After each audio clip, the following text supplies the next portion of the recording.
De poco se habla tanto y se conoce menos de los derechos humanos. Los derechos humanos son un conjunto de derechos que todas las personas tenemos solamente porque somos personas. Es decir, da igual a qué raza pertenezcamos, qué color de piel tengamos, qué religión profesemos, por ahí no profesamos ninguna, nuestras posiciones políticas, si nos portamos bien o mal en la vida, todos tenemos derechos humanos. Y el Estado es el responsable de respetar esos derechos y de garantizarnos efectivamente esos derechos. El Estado tiene por función esencial respetar y garantizar los derechos humanos. Y entonces todos los poderes del Estado deben hacerlos. A veces tenemos un concepto muy restringido de derechos humanos. Se piensa en derechos humanos solo cuando, por ejemplo, una persona sufre un maltrato en una comisaría. Pero no es solamente eso. Cuando vas al hospital y no te dan los medicamentos que necesitas, hay una violación de derechos humanos. Cuando no te dan la educación que es necesaria, hay una violación de derechos humanos. Cuando tus derechos laborales no son respetados, hay violación de derechos humanos. Por eso es muy extraño que alguien diga, a mí los derechos humanos no me interesan o no me importan.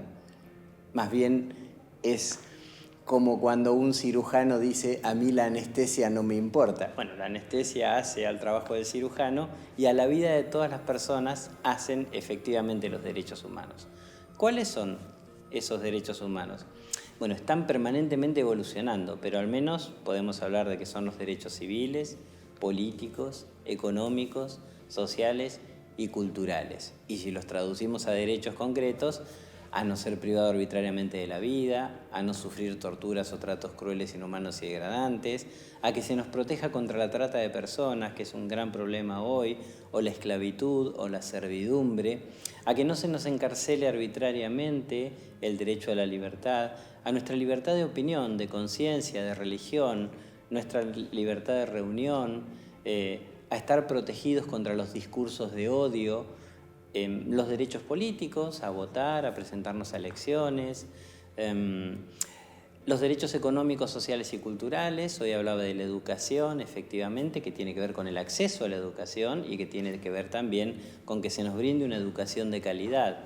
Los derechos a la salud, los derechos laborales y los derivados de la relación laboral. Todos esos son derechos humanos y están profundamente conectados. El Estado no puede decir que nos garantiza uno y que se desentiende de garantizar los otros. Por ejemplo, si yo no tengo el derecho a la vida, obviamente que no voy a poder disfrutar de ninguno de los otros derechos. Pero no es tan solo ese el ejemplo. Si no tengo educación, capaz que voy a tener menos posibilidades de disfrutar mis derechos políticos. Si no tengo alimentación, difícilmente voy a poder disfrutar de mi derecho a la educación. Los derechos humanos son todos fundamentales, todos. Y el Estado debe respetar y garantizar efectivamente a todos. Por eso es muy importante que quienes cumplan función estatal garanticen derechos humanos y estén capacitados y capacitadas. Y esto implica conocer lo genérico de derechos humanos y también las particularidades, como por ejemplo la perspectiva de género en lo que tiene que ver con derechos humanos de las mujeres y población LGBTI, o la cosmovisión indígena. Viste que la propiedad es diferente para el concepto occidental que para el concepto indígena. Para una persona que pertenece a un pueblo indígena, la propiedad está relacionada directamente con su vida, porque el sentido de propiedad no es el nuestro, el de los occidentales, sino que es el de una persona que siente que en ese lugar, además, están sus antepasados, está su relación directa con la tierra. El ambiente para un pueblo indígena es fundamental.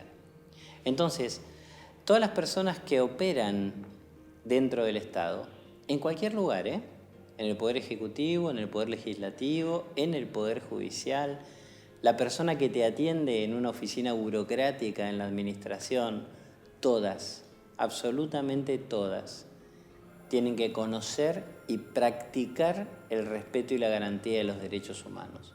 Porque cuando no lo hacen, están violando derechos humanos.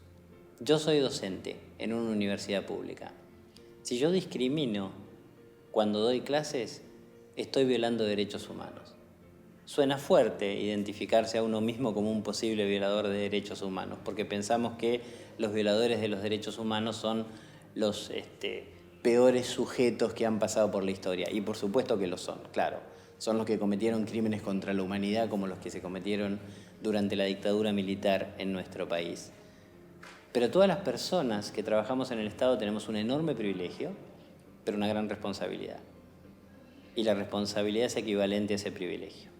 Si no sabemos desempeñar nuestra función como corresponde, entonces corremos el riesgo de violar derechos humanos, de no cumplir adecuadamente nuestra función y que entonces el día de mañana el Estado argentino pueda ser responsabilizado por ese motivo ante algún foro internacional, ya sea en el ámbito interamericano, allí donde están la Comisión y la Corte Interamericana de Derechos Humanos, o en el ámbito de Naciones Unidas, donde hay comités y órganos creados en virtud de tratados de derechos humanos.